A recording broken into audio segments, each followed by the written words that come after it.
What's good, YouTube? You're back on S Motorsports. Today, we're putting the 6.0 into the Trans Am.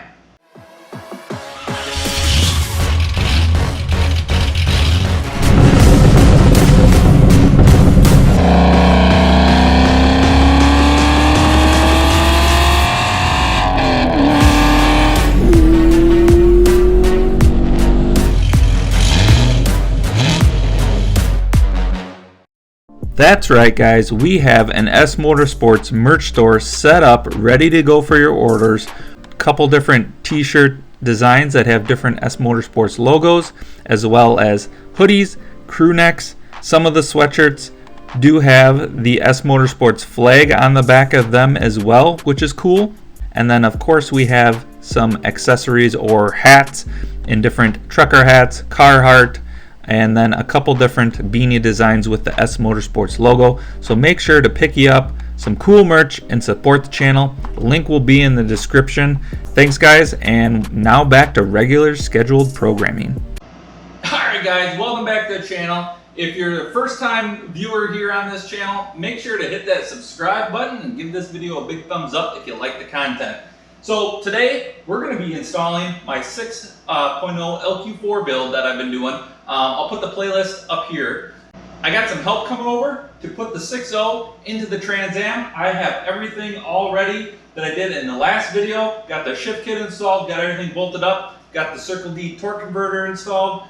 That's all torqued to spec. The next step is to get this into the Trans Am so I can start doing and finishing all of the plumbing, the air intake, the wiring is going to be a big portion. So I want to get this installed and really have at the rest of this stuff because I want to get it running this summer yet. So hopefully the guys will show up pretty soon and then we can get to installing the LQ4.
All right. How's it going, guys? So far so good. Check it out, S Motorsports HQ. Welcome to the... So Eric actually has nice cars. See, his have paint on all of the body panels. Look at this one too. So this is the Trans Am he's been building for a while. Oh look, you guys already got it done. Sweet. Man, It's been about in this position for like 45 minutes. I'm the blister. I show up when all the work's done. This is great. Yeah. Cold beer, pizza. Man, I didn't have to do anything. Easiest engine install ever. All right, I should put this down and help.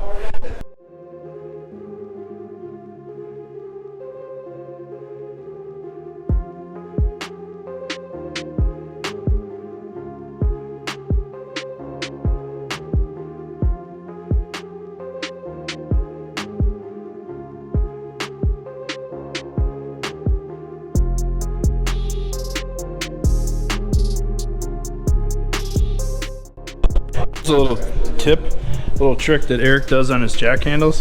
If you guys have a nice car like this parked next to your, should we call this junk? It's junk right now because it doesn't run, but it will soon. So if you have a nice car parked next to your junk and you're worried about your jack handle putting a gouge in that beautiful paint, look at this, right? Just a microfiber towel, some electrical tape. I thought it was a tennis ball at first. That would have been funnier. Okay, so you're probably thinking this is a Chevy into a Chevy, it should be really easy. Well, it never is, right? I mean, what? $500 LS swaps are never $500, right? What? Bro, what are you talking about, man? So, what's going on here? Let's see how well you guys can see this. down. And here, maybe you can see that. It's kind of hard. Okay, there you go. So if you look at that, the hole through the motor mount bracket is just floating above the hole through the motor mount itself. We've determined that the issue is actually the upper tab that this clamshell style mount sits on. And the engine's basically hovering a little bit too high because with the angle of this bracket and that tab, it's not able to drop all the way down. Our solution, and these guys figured it out before I got here, I'm acting like I know what's going on. They're gonna pull this engine back out, well we are, and we're gonna cut that upper tab off to allow these mounts to drop all the way down. We can slam the bolts through. I totally missed all of Yeah, I totally missed all of that, Steve. Can you re-explain what we're doing? Yeah. He was probably gonna send me it, but basically the upper tab on the small block Chevy mounts, excuse me, are holding up the engine from dropping all the way down. You can see we got oodles of room underneath the pan yet, but we are, when we drop the engine, it literally stops right there because this tab is not letting the engine go down any further, and so the holes aren't gonna line up, and we got plenty of room to drop it yet. So like Steve said, we're gonna lift up the engine, buzz those tabs off, and see if that helps. Because those tabs really don't really do anything once you get a bolt or through there. Yeah, once the bolt's through that mount, it's not gonna move. Most of the aftermarket LS swap stuff doesn't have any of that. So. Yeah, and if you are worried about it anyway, we still have the lower. Yeah, yeah. I think it's just kind of helps the engine rest on that normally in a small block Chevy, so you can get the bolt in easy. And then once the bolt in, the bolt's doing the work, so. Yeah, I mean, you're not doing an engine build for a car like this if you don't put it in and take it out 4 to 5 to 6 to 8 times. Yeah, well, I'm wondering if we even have to take it all the way out, but I mean, he's got an LS, what is that, an LS2 or LS3? There's a 408. Okay, he's got a 408 LS stuffed into a BMW. But it's not a 408. How many times did you have to put that in and take it out? All of the times. All the times. There it is. See? Oh. Don't feel bad if this happens. At least a dozen. Yeah. Well, guys, we got a pizza break. We're pulling a Tony Angelo here, and you know, we don't have the good pizza like he does, but this Costco pizza might have to suffice. So, Yeah, it's Costco. I mean, yeah, it's good. Yeah, wow. So yeah, no plates though. No place. We got blue paper towel. So we're gonna dive in, have a pizza, and then dive into cutting those ears off. Smile in your family's face. It's pizza night. Eye contact with your son. He's gonna take a stringy bite. The obesity epidemic was starting to take hold. So stuff your face with pizza before it gets too cold. Before it gets too cold. Yeah. Pizza!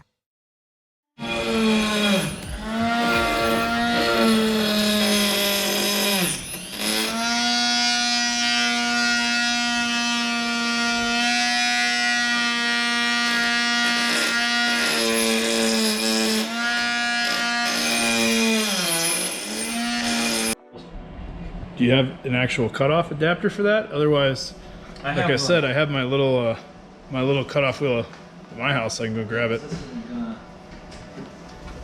See. That won't fit in there. I mean, yeah, even the one I have that's on a stick might not do it. You know, the Lucky Costa special, that cutoff wheel on a stick. Yeah, I'll be honest, man. I don't think he even made a mark on that. Huh? I don't think he even made a mark on that. Barely. Yeah. All right, we're gonna find something different. Cut that off. You guys have a standby snack that you keep in your shop? Eric usually has peanut butter M&Ms, so I come over here and kife those while I'm here. But today, mini eggs. Look at that, Cadbury eggs. You guys love those, so do I. They're not even opened yet. I get the honor. They're over there working. I think we might need your cutoff wheel. This doesn't really fit that great. 10-4, let me grab that. What do you got? I don't know. Oh, a body saw. Yep. We have a veritable cornucopia of different pneumatic powered cutoff tools. Here's one. Lucky have Costa, options. thanks for that. Yep. It'll come off there one way or another. And Are we sponsored by Harbor Freight here, it looks like? Central I am. I'm sponsored by Harbor Freight in the way that their tools are cheap enough for me to afford. Yeah, that too, yeah. Oh, yeah.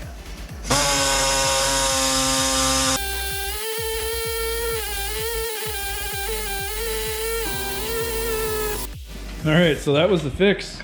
Ground the upper tabs off to the sides of that mount. Oh. And right there. Mount fits right over it. Everything's nice and happy. Look at how this thing fits in here. I know all you third gen guys who have stabbed LSs into these things, it's just, they fit so nice. Tons of room for the cylinder head to the firewall. Look at this over here too. This is what's gonna keep the wife happy right here. Look at the clearance for this AC compressor right here. Very nice. I don't know if you can see there's the notch that he made. Yeah, that AC compressor fits in there perfectly. That's just a factory truck one, right? Yep. Nice. Yep, this is the factory truck bracket.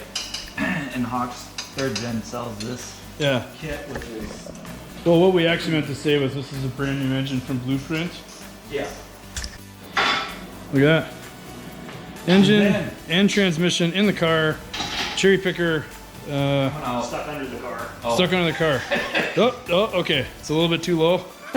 Yeah, now that it's got some weight in it. Huh? Yeah, we want the dramatic reveal. Oh, yeah. Right? Ta-da! Stuck on the control arm. Yeah. Yeah, low life problems, right? Yeah. Any of you guys that have watched any Dotson videos, you understand that, right? That thing is slammed. It's ridiculous. Well, yeah, I was just saying earlier, I don't know how much weight I'm actually removing. I think the LS iron block is slightly heavier than a standard small block because it's a little beefier. I want to say by it's like almost 50 pounds, I want to say.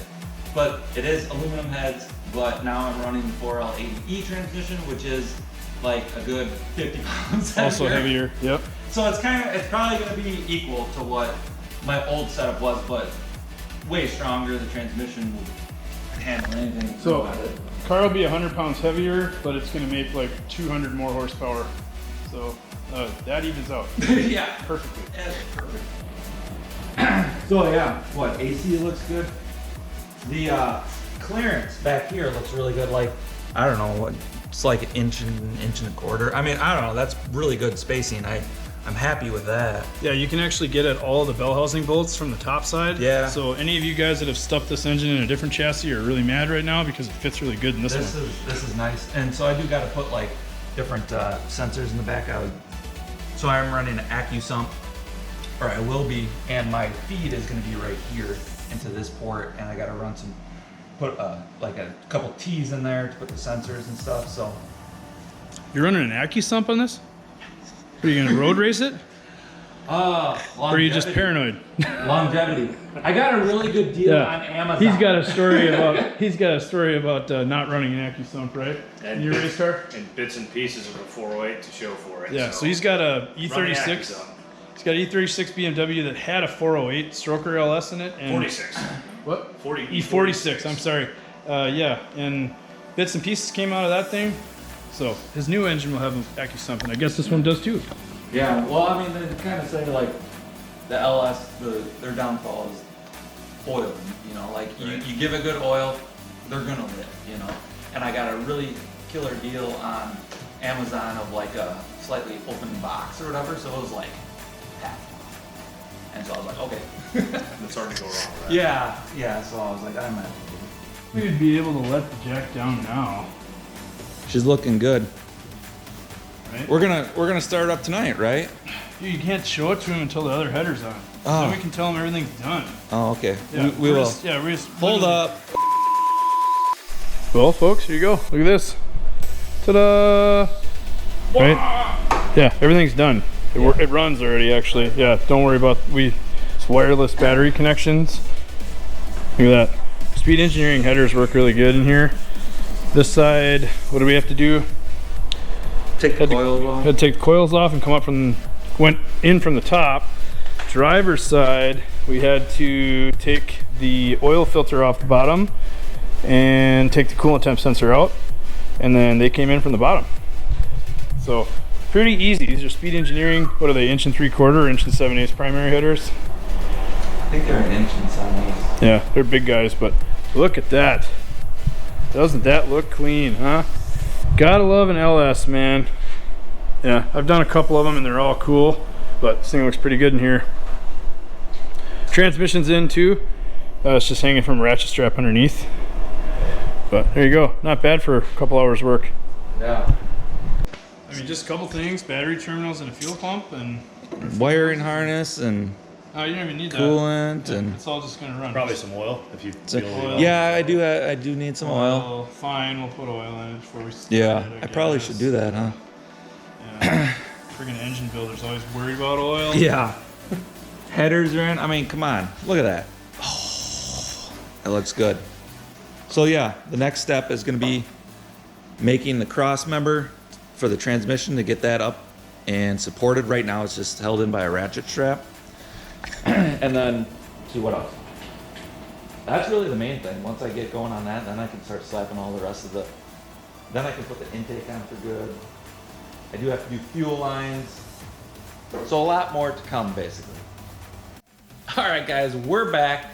It's been a week or two as I kind of lost my voice and I really couldn't shoot an outro. So this is, I'm just shooting the outro for this video.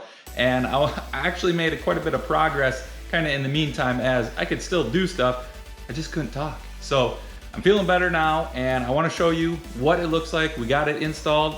I did get a new cross member to mount the 4L80 as my original one wasn't going to work. And so I got a Hawks 4L80 cross member and that looks to work pretty good. So I want to flip the camera around and show you what it looks like. Oh yeah, guys, we made some progress since you saw it get dropped in. I couldn't help myself. I threw the accessories on. Obviously you guys kind of already saw me install the accessories. If you haven't, check out that video that shows what I got going on here, what I'm using. I did get my catch can mounted as well. I just made a little bracket here to hold it. I'm plumbing it in from here. This is the in. This is gonna be going to the intake manifold. So I'm working out some stuff. I got a new upper hose. I made a new upper radiator hose, which is looking pretty fine. I'm using the Power Grip, I think Gates clamps. Hopefully these work good. A lower radiator hose. I didn't even have to splice that one. And I'll put a part number for this as this is kind of unique. I kind of ended up getting a few extra. So we found one that works pretty good though. And then this one as well was just a combination of a couple bends, spliced it in the center here. But it's looking really good. I kind of got my throttle cable mounted up. I haven't tried it yet though, as I haven't bolted this down. But I'm kind of working out all the details. I did do some battery cabling as well. I'm basically reusing my old battery cables, just re-sleeving it in some heat shield hot rod stuff that looks way better. But yeah, it's really coming together. So hopefully in the next video, we're just gonna keep making progress. Probably gonna be working on the cross member as I do. So I did order the Hawks cross member, but I do have to mount the torque arm, obviously. And normally that's bolted onto the 700R4 with a bracket, but I have to basically fab up or weld this to the Hawks cross member as that doesn't come with one. The other option is the Holley cross member, but that is very expensive and I didn't want to do that. So we're gonna try and make this work. Right now I'm working out the angles and everything, trying to get everything dialed in, but we'll dive into that more in the next video. Got the radiator mounted as you see. Obviously that was the same as before. And I'm just waiting on some wiring stuff, which is a huge pain in the butt, I guess, because no one can send me the right size split loom and stuff. So working on getting all those details worked out so I can get the wiring in and yeah, start tidying things up a little bit more. And obviously the cross member being a big one to get the drive shaft measured and stuff as well. And then waiting to get that cross member fixed before I start putting connections back here, as I don't want the engine to sag and, you know, hit the firewall. So yeah, it's looking mighty good. Yeah, I mean, I'm trying to make some progress, so make sure you stay tuned as we're going to be making more progress on this quickly. My goal is to try and get this running, you know, by August, which by the time you guys see this video, it might be August. So yeah, stay tuned and find out if I actually make that goal. But yeah, until next time, guys, thanks for joining in, and we'll catch you in the next one. Peace.